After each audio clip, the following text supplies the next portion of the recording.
my destiny or my mission in this world that I become a development worker and an agent of change in rural areas. When I decided to go to Negros, this tiny island in the southern Philippines, I was a little bit nervous. I wasn't sure what I'd find. I knew I would find lots of farmland, but being a self-confessed city girl, I wasn't sure how much inspiration I would find or if I would even fit in. But then I met Rainik. Usually this during dry months. Yeah, dry months. For 20 years now, Rainik has dedicated his life to helping farmers. He runs MUAD, a non-profit making a difference in the fields. Because we would like, in the future, to improve the quality of lives of the people of Negros Island. We are focusing on developing rural enterprises and so that the farmers could generate income in a sustainable way. By doing this, so you preserve water. Yeah. MUAD provides training and resources to the poor families of Negros, and the average farmer makes just $1,000 per year. With agriculture as the main source of income in Negros, 40% of the people live below the poverty line. Everything will fall down like that. Yes. Okay. Rainik actually knows exactly how hard it is to make ends meet on the farm. He grew up on one with his grandfather, and Rainik told me that is a big reason why he got into agricultural development. In our country, development worker is not really a high-paying job, no? But we call it, there's a psychic income, psychological income. So you feel happy if you make changes. Rainik's organization works closely with about 700 farmers, providing them with the training they need to improve their production. That means more papayas, more bananas, and more income. 21, 22, 23, 24, 30 25, fruits. 26, 27. You just maintain these 30 fruits, and then after 1 year and a half, you recover your investment. Yes. But they're up against a lot. Modern farming techniques have destroyed the industry and the environment. Most farmers still only know how to plant sugarcane, the crop of choice in the 70s and 80s. And if the price of sugar goes down, the farmers suffer. And the planting of those endless fields of sugarcane have eroded most of the soil in Negros, and so has the use of pesticides. That's why MUAD tells farmers to go back to their roots. You make money out of your farm, but you doesn't harm the environment. So, and this should be sustained. So to do that, we have to practice this organic farming and natural farming. We call it LIFE, no? So livestock integrated farming enterprise. I wanted to know more about how life farming works in the field, so Rainik took me out to meet Abelino, a farmer whose papayas have been plentiful since he joined MUAD 2 years ago. It changed my life. Because of that lack of technology and financial assistance, our farming before is quite different than compared now when we are in MUAD. Abelino told me that his income has gone up by 100%. Now he can make about 900 pesos per week, and that's about $10. That's because Rainik works with him on how to create organic fertilizers, how to plant his crops in the best way so that they bear fruit, and even how to market his produce to the masses.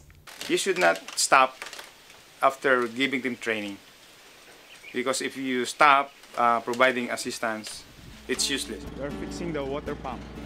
Rainik kept telling me all these stories of how hard it is for them to make a difference in the lives of these farmers, and I just asked him, do you ever get frustrated?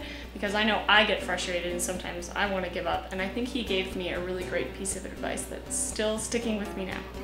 To gain energy, just focus on your mission and your goal that you want to achieve. So of course there's a lot of obstacles along the way.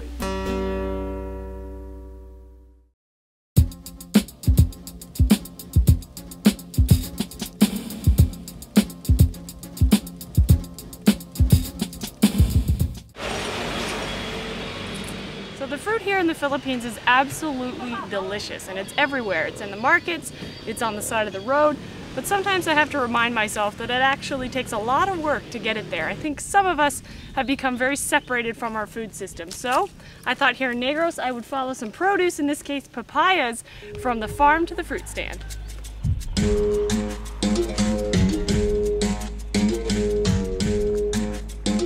A newly planted papaya tree can take as long as 8 months to bear fruit, so I'm coming in late in the game. But I won't be following this fruit alone. I partner up with a local group called Farm. They practice fair trade, giving farmers a better price for their produce than a typical middleman. Why? Because Farm is run by farmers who team up in the name of fairness, not profit. I know how difficult it is to be tilling the soil in order just to live, to survive. This is not only a business, this is service. You are providing service to the farmers. Farm buys these papayas at 10 pesos per kilo. That's 4 pesos more than most traders. Now it's time for me to pursue those papayas and hit the road.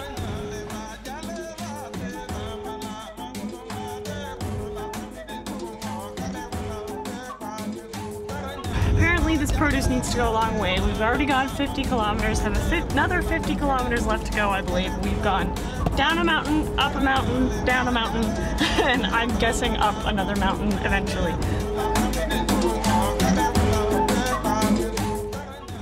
2.5 hours later, we finally arrive and so does the fruit. This is where Farm sells the papayas and bananas to local vendors. They line up for hours every week just to get their hands on these juicy goods. Good in our health, and it is organic. Now it's time to follow Hazmin.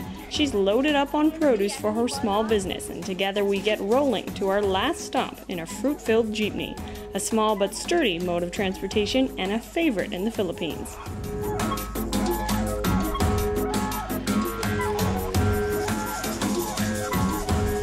Alright, so there you have it. I have followed this fruit from farm to fruit stand, and I'm really shocked because at home I'm so separated from my food. I feel like fruit magically ends up on my plate, and I never realized how many people and how much work it takes to get fruit across a province and across a city, let alone across the world.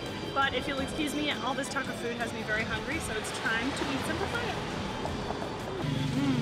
That's some fresh papaya.